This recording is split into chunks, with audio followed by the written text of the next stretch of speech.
வணக்கம். Welcome to JK creation. Last வீடியோவில் ஆரி feather ஸ்டிச்சில் ரெண்டாவது மெத்தட் எப்படி ஸ்டிச் பண்ணுறதுன்னு பார்த்தோம். இந்த வீடியோவில் ஆரி பீகாக் ஃபெதர் ஸ்டிச்சிங் எப்படி ஸ்டிச் பண்ணுறதுன்னு பார்ப்போம். ஃபஸ்ட்டாக இந்த மாதிரி பீகாக் ஃபெதர் ஷேப்பில் வரைஞ்சிட்டு அதில் உள்பக்கம் சின்ன அளவில் 2 ஃபெதர் வரைஞ்சிக்குவோம். சில்க் த்ரெட்டில் எப்படி ஸ்டிச் பண்ணுறதுன்னு பார்ப்போம்.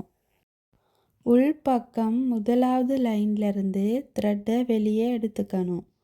எடுத்துட்டு ரெண்டாவது லைனுக்கு கொண்டு போய் ஒரு செயின் ஸ்டிச் போட்டு நேராக வெளிப்பக்கம் இருக்க மூன்றாவது லைனுக்கு ஒரு செயின் ஸ்டிச் போடணும். போட்டு த்ரெட்டை கீழ்ப்பக்கமாக இழுத்து முதலாவது லைனுக்கு கொண்டு வந்து ஒரு செயின் ஸ்டிச், அது பக்கத்தில் சின்ன ஒரு லாக் ஸ்டிச் போடணும். மறுபடியும் த்ரெட்டை ரெண்டாவது லைனுக்கு கொண்டு போய் ஒரு லென்த்தாக செயின் ஸ்டிச் போட்டு நேராக வெளிப்பக்கம் மூணாவது லைனுக்கு கொண்டு போய் ஒரு செயின் ஸ்டிச் போட்டு கீழ்ப்பக்கமாக இழுத்து முதலாவது லைனுக்கு கொண்டு வந்து ஒரு செயின் ஸ்டிச் போட்டு அது பக்கத்தில் ஒரு குட்டி லாக் ஸ்டிச் போடணும். வெளிப்பக்கம் இருக்க மூன்றாவது லைனுக்கு கொண்டு வரும் ஸ்டிச்சஸை நெருக்கமாக ஸ்டிச் பண்ணாமல் கொஞ்சம் இடைவேளை விட்டு ஸ்டிச் பண்ணிக்கணும். இனி வரும் ஸ்டிச் எல்லாமே சில்க் த்ரெட்டில் தான் ஸ்டிச் பண்ண போகிறோம். சில்க் த்ரெட்டில் ஸ்டிச் போட்டு ப்ராக்டிஸ் பண்ணிக்குங்க. அப்போ தான் இந்த மாதிரி ஸ்டிச் போடும்போது ஈஸியாக வரும். இந்த மாதிரி ஒரு பக்கம் ஃபுல்லாக ஸ்டிச் பண்ணி ஃபினிஷ் பண்ணிடுவோம். ஒரு பக்கம் ஃபுல்லாக ஸ்டிச் பண்ணி ஃபினிஷ் பண்ணிட்டோம். இதே மெத்தடில் இன்னொரு பக்கமும் ஸ்டிச் பண்ணி ஃபினிஷ் பண்ணிடுவோம். உள்பக்கம் முதலாவது லைன்லேருந்து த்ரெட்டை வெளியே எடுத்துக்கணும். எடுத்துட்டு ரெண்டாவது லைனுக்கு கொண்டு போய் ஒரு செயின் ஸ்டிச் போட்டு நேராக வெளிப்பக்கம் இருக்க மூன்றாவது லைனுக்கு ஒரு செயின் ஸ்டிச் போடணும். போட்டு த்ரெட்டை கீழ்ப்பக்கமாக இழுத்து முதலாவது லைனுக்கு கொண்டு வந்து ஒரு செயின் ஸ்டிச், அது பக்கத்தில் சின்ன ஒரு லாக் ஸ்டிச் போடணும்.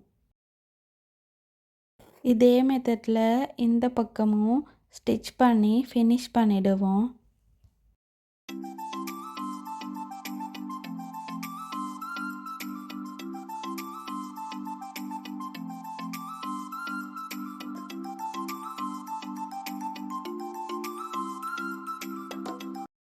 இந்த பக்கமும் ஸ்டிச் பண்ணி ஃபினிஷ் பண்ணிட்டோம். இனி எண்ணாட் போட்டு ஃபினிஷ் பண்ணிடுவோம். இனி ரெண்டாவது லைனை சுற்றி இன்னொரு கலர் சில்க் த்ரெட்டில் ஸ்டிச் போட்டுக்குவோம். முதலாவது லைன்லேருந்து த்ரெட்டை வெளியே எடுத்துக்கணும். எடுத்துட்டு ரெண்டாவது லைனுக்கு கொண்டு போய் ஒரு செயின் ஸ்டிச் போட்டு த்ரெட்டை கீழ்ப்பக்கமாக இழுத்து முதலாவது லைனுக்கு கொண்டு வந்து ஒரு செயின் ஸ்டிச் போட்டு அப்படியே ரெண்டாவது லைனுக்கு கொண்டு போய் ஒரு செயின் ஸ்டிச் போடணும். பட்டன் ஹோல் ஸ்டிச் எப்படி ஸ்டிச் பண்ணினோமோ அதே மெத்தட் தான் இந்த ஸ்டிச்சுக்கு யூஸ் பண்ணணும்.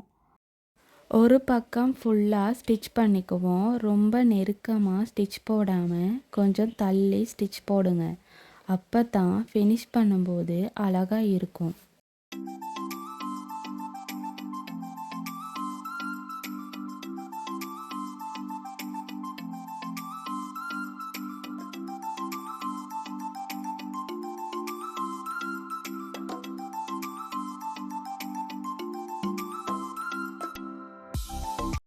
இந்த பக்கம் ஃபுல்லாகவே ஸ்டிச் பண்ணி ஃபினிஷ் பண்ணிட்டோம்.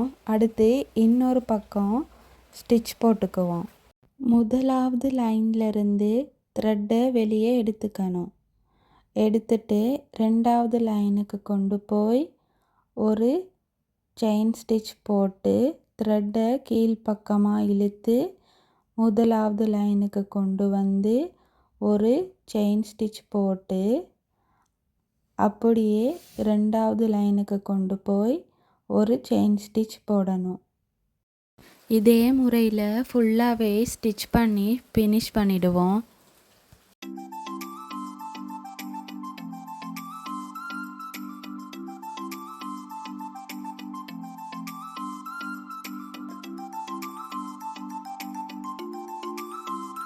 ஃபுல்லாகவே ஸ்டிச் பண்ணி ஃபினிஷ் பண்ணிட்டோம்.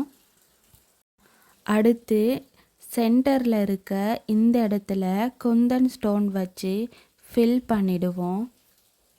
இனி இந்த பீகாக் ஃபெதர் சுற்றி பீட்ஸ் வச்சு ஸ்டிச் பண்ணிக்குவோம். இந்த வீடியோ உங்களுக்கு பிடிச்சிருந்தா லைக் பண்ணி ஷேர் பண்ணுங்கள். அடுத்தடுத்த வீடியோவில் பீட்ஸ் எப்படி யூஸ் பண்ணுறதுன்னு, எப்படி ஸ்டிச் போடுறதுன்னு சொல்லித்தருவேன். இந்த ஃபெதரை சுற்றி பீட்ஸால் ஸ்டிச் பண்ணி ஃபினிஷ் பண்ணிட்டோம். Aari long and short stitch use பண்ணியும் பட்டன் ஹோல் ஸ்டிச் யூஸ் பண்ணியும் ஆரி பீகாக் ஃபெதர் ஸ்டிச்சிங் எப்படி ஸ்டிச் பண்ணுறதுன்னு பார்த்தோம். அடுத்த வீடியோவில் ஆரி பீகாக் ஃபெதர் ஸ்டிச்சில் 2வது மெத்தட் எப்படி ஸ்டிச் பண்ணுறதுன்னு பார்ப்போம். மறந்துடாமல் சப்ஸ்கிரைப் பண்ணி பெல் ஐக்கானையும் கிளிக் பண்ணுங்கள். அப்போ தான் அடுத்தடுத்த வீடியோக்கள் வரும். தேங்க்யூ.